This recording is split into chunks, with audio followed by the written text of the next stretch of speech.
ఆయనకు అవకాశం వచ్చి కెమెరా ముందుకు వచ్చినాడు ఈ became super star. Yes or no? Gangamma గిన్నెల్లో అనుకుని కొరకాలంటే అనే డైరెక్ట్ అంటుంది. SR no? ఆమె కెమెరా ముందుకు వచ్చినాడు షీ బికెమ్ సూపర్ స్టార్. ఒక మనిషిలో ఉన్నటువంటి గొప్పతనాన్ని బయటికి తీసేది ఒక అవకాశం. ఆ అవకాశం వచ్చినప్పుడు కళ్ళు మూసుకొని ఉంటుంది. మన శాతం ఎంత అందులో ఎఫర్ట్ పెట్టాలి. Yes or no? నేను ఈ బిజినెస్ నాకు అర్థమైంది. ఏమర్థమైంది? మూడు విషయాలు బిజినెస్ లో క్లియర్ అర్థం చేసుకున్నాను. నెంబర్ 1, నేను మునిగేది ఇంకొని ముంచేది ఉందా? 100% లేదు. నేను మునిగేది ముంచేది లేదంటే ఒక అడిగి వేస్తా, బలంగా వేస్తా, వణుకుంటేయాలి. నీకు అర్థమైతే బలంగా వేయచ్చు. మీ కూడా చెప్పింది నుంచి మాత్రం బలంగా పడతాడు. సో మునిగేది ముంచేది లేదని నాకు అర్థమైంది. ఒక అడిగి వేస్తా, వేసిన. రెండోది ఏంటంటే అబద్ధం ఆడాల్సిన అవసరం ఉందా? ఏడబద్ధం చెప్పు, అబద్ధం చెప్తాను ఛాన్సే ఉండేది.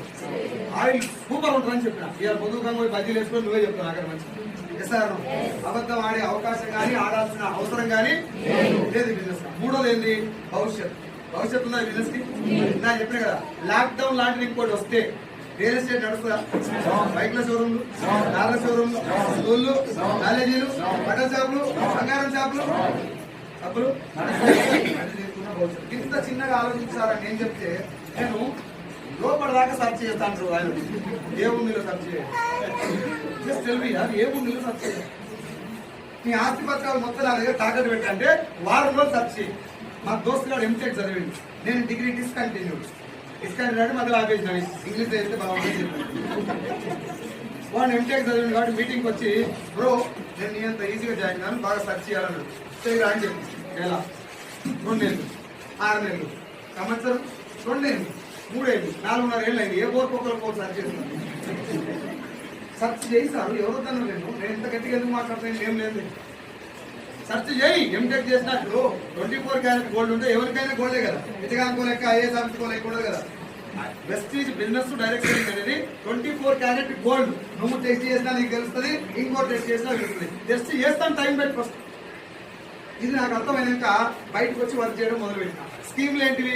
జాయిన్ అయ్యి పైసలు కట్టించి ఇంకొంతోడు కట్టేయమంటే అది స్కీమ్. ఇక్కడ పైసలు కట్టేయలేదు, ఇంకొంతోడు కట్టించలేదు. చచ్చిపోయినాక వాడాల్సిన సబ్బులు వాడతారా? వాడరా?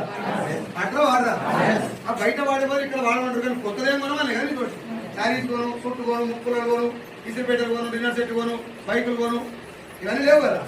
13,000 కట్టు, 2 చీరలు, ఒక సూటు, 2 బూట్లు ఇస్తారు.